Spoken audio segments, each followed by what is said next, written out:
नमस्कार। आज से लगभग 160 वर्ष पूर्व कुछ बच्चे, लड़के लड़कियां पोलैंड के एक नगर में दौड़ रहे थे। उम्र होगी 7-8 साल, 9 साल। वहां एक जिप्सी औरत थी जिसको ज्योतिष आती थी।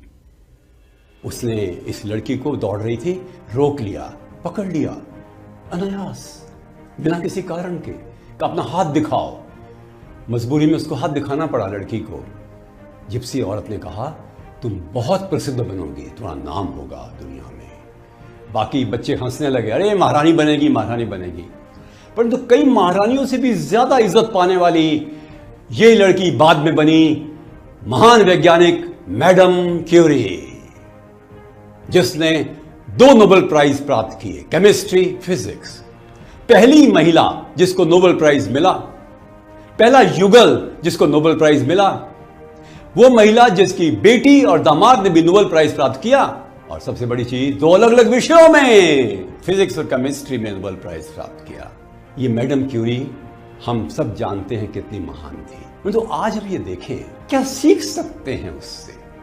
निरंतर अध्यवसाय के माध्यम से, प्रतिबद्धता के माध्यम से वो रेडियो एक्टिविटी की रिसर्च करती रही पति के साथ। ध्यान रखिए, रेडियो एक्टिव वर्ड भी मैडम क्यूरी का दिया हुआ है।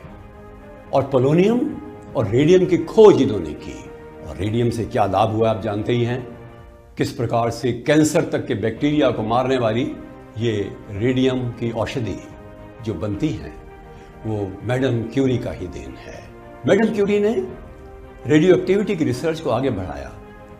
नोबेल प्राइज मिला पति पत्नी को 1903 में, और काम वो करती चली गई। खेत की बात है, 1906 में एक घोड़ा गाड़ी के नीचे आने से पति की मृत्यु हो गई।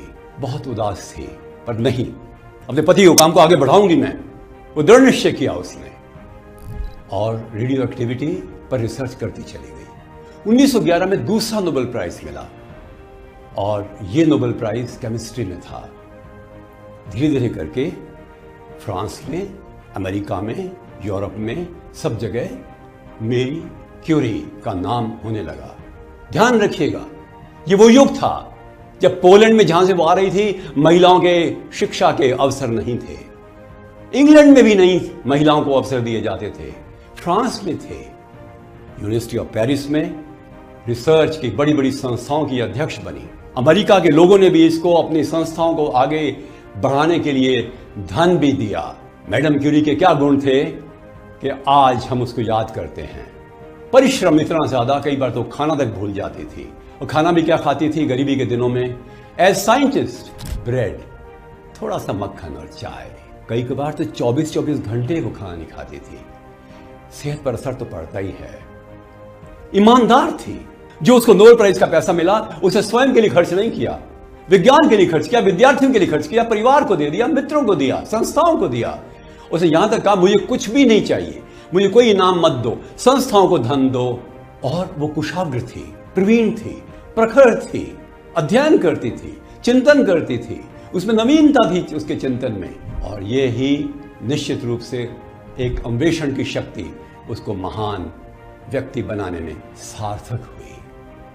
मैडम क्यूरी को हम याद करते हैं एक ऐसे व्यक्ति के रूप में जिसने हजारों लाखों लोगों को प्रेरणा दी और लाखों लोगों की जान भी बचाई। एक्सरे का उसने और अधिक आगे प्रचार प्रसार किया। 1914 में फर्स्ट वर्ल्ड वॉर में उसने मोबाइल एक्सरे यूनिट्स को बनाया, जो जाकर के सिपाहियों को चिकित्सा के क्षेत्र में बहुत अधिक फायदा पहुंचा रही थी।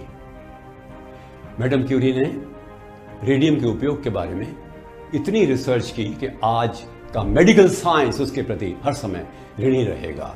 कई बार प्रश्न उठता है कि और नोबेल प्राइज इन विषयों में, जो विज्ञान के विषय हैं, महिलाओं को क्यों नहीं मिले या नहीं मिलते हैं? भारत में क्यों नहीं महान वैज्ञानिक महिलाएं आगे बढ़ करके अपना नाम कमा सकी? सोचना चाहिए। मैडम क्यूरी का कहना था कि महिलाओं के आगे विकास के लिए हमें पूरे प्रयत्न करने चाहिए और उनको पूरा अवसर देना चाहिए। उनमें अनूठी शक्ति होती है, कल्पना शक्ति होती है और जिजीविषा होती है। सीखें मैडम क्यूरी से एक अच्छा जीवन जीना, बहादुरी का, हिम्मत का, साहस का, एकाग्रता का, प्रवीणता का, दक्षता का, समर्पण का। प्रसिद्ध वैज्ञानिक एल्बर्ट आइंस्टीन ने कहा था, मैडम क्यूरी ही एक ऐसी व्यक्ति दिखाई देती हैं जिसे यश और प्रसिद्धि भ्रष्ट नहीं कर सके। वो महान थी, अद्वितीय थी और हमारे लिए प्रेरणा का स्रोत थी। नमस्कार।